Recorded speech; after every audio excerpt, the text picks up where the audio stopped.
یاکوتس کی تفتیش میں آپ کو خوش آمدید کہتے ہیں۔ یہ ایک شہر ہے جو نہ صرف اپنی قدرتی حسن سے بلکہ اپنی مضبوطی اور قابل برداشتیوں کی وجہ سے بھی مشہور ہے۔ چلیے ہم اس شاندار جگہ کے کرشماتی مناظر کو دریافت کرتے ہیں، جہاں کلچر، تاریخ اور فطرت ایک دوسرے سے ملتے ہیں۔ سب سے پہلے اس کے تاریخی دور پر نظر ڈالتے ہیں۔ یاکوتس کا تاریخی دور بہت رچ اور فیسینیٹنگ ہے۔ یہ شہر سائبیرین ٹنڈرا میں واقع ہے اور سائبیرین ریجن کا ایک قدیم تاریخی حصہ ہے۔ یہاں کے تاریخی مقامات اور انسیڈنٹس اس شہر کو ایک یونیک آئیڈینٹی دیتے ہیں۔ یاکوتس کی قدیم تاریخ 1632 میں شروع ہوئی، جب رشین کوساک ایکسپلورر پیوٹر بیکٹوف نے لینا ریور کے کنارے پر یاکوتس کو اسٹیبلش کیا۔ شروعاتی دور میں یاکوتس ایک فر ٹریڈنگ آؤٹ پوسٹ تھا، جہاں فر ٹریڈرز اور سائبیرین نیٹیوز جیسے کہ یاکوٹس، ایونکس اور دوسرے لوگ ٹریڈ کرتے تھے۔ 17 اور 18 صدی میں یاکوتس ایک امپورٹنٹ ایڈمنسٹریٹو سینٹر، رشین کولونائزیشن اور ایکسپینشن کا ایک ہب بن گیا تھا۔ اس پیریڈ میں یاکوٹس نے اپنی انفلوئنس کو اور زیادہ بڑھایا اور آس پاس کے علاقوں کو کنٹرول کیا۔ 19ویں صدی کے آخر میں اور 20 صدی کے شروع میں یاکوتس اور اس کے آس پاس کے علاقوں میں گولڈ اور دوسرے منرلز کے لیے ایک گولڈ رش کا دور آیا۔ اس پیریڈ میں یاکوتس کی پاپولیشن تیزی سے بڑھی اور شہر کی ایک وائبرنٹ اکانومی ڈیولپ ہوئی۔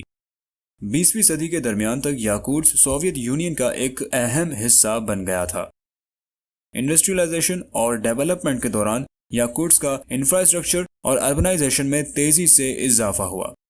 دوستو، سوویت یونین کے کولیپس کے بعد یاکوتس اور یاکوٹیا یعنی کہ ساخا ریپبلک کا پولیٹیکل اور socio economic landscape change ہوا۔ ماڈرن ٹائمز میں بھی یاکوتس ایک امپورٹنٹ ریجنل سینٹر اور اکنامک ہب ہے، جہاں ٹریڈیشنل انڈسٹریز جیسے کہ فر ٹریڈنگ اور مائننگ کے ساتھ ساتھ ماڈرن انڈسٹریز بھی ڈیولپ ہوئی ہے۔ چلیے ہم کچھ دلچسپ حقائق پر غور کرتے ہیں جو یاکوتس کو واقعی نمایاں بناتے ہیں۔ یاکوتس کی ریکارڈ توڑ سردیوں کی گفتگو کریں، جو سردیوں میں -50 ڈگری سیلسیس تک گر سکتی ہیں۔ یاکوتس رشیا میں بہت زیادہ سرد موسم ہوتا ہے، خاص کر سردیوں میں یہاں کے ٹیمپریچرز بہت ہی نیچے گرتے ہیں۔ عام طور پر جنوری میں ایوریج ٹیمپریچر -40 ڈگری کے آس پاس ہوتا ہے۔ یاکوتس کو اکثر دنیا کا سب سے سرد ترین آباد شہر مانا جاتا ہے۔ سردی سے بچنے کے لیے لوگ یاکوتس میں کچھ خاص ٹیکنیکس استعمال کرتے ہیں۔ لوگ بہت سارے لیئرز میں کپڑے پہنتے ہیں تاکہ ان کا جسم سردی سے بچا رہے۔ یہ کپڑے یوزلی والن یا فر کے ہوتے ہیں جو زیادہ گرمی رکھتے ہیں۔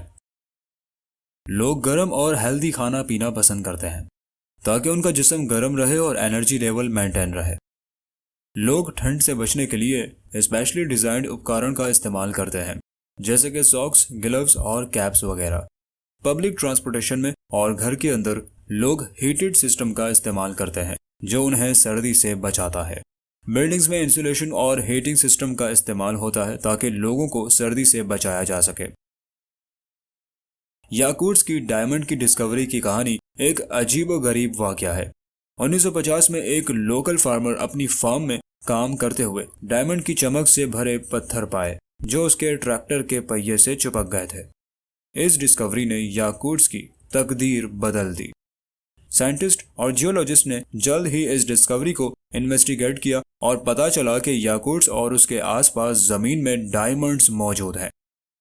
اس ڈسکوری کے بعد یاکوتس میں ڈائمنڈ مائننگ انڈسٹری کا دور شروع ہوا۔ پرمافورس کو توڑ کر ڈائمنڈز کو نکالا جاتا ہے اور پھر یہ ڈائمنڈز پروسیس کیے جاتے ہیں اور تجارت کے لیے تیار کیے جاتے ہیں۔ یاکوتس کو ڈائمنڈ سٹی کہہ کر بھی جانا جاتا ہے اور یہ شہر اب ایک مختلف دنیا کا حصہ ہے۔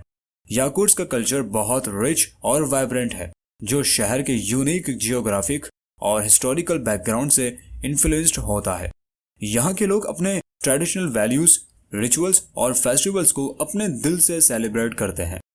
پرمافروسٹ ایک ایسے موسم کا فینومینن ہے جس میں زمین کی گہرائی میں موجود سوئل اور راکس صدیوں سے فریز رہتے ہیں۔ یاکوتس جیسے شہروں میں پرمافروسٹ دنیا کی سب سے سرد ترین جگہوں میں سے ایک ہے۔ یہ برف کا عجوبہ اپنے اندر موجود فوسلز اور منرلز کی وجہ سے سائنٹیفک ریسرچ کے لیے بھی اہم ہے۔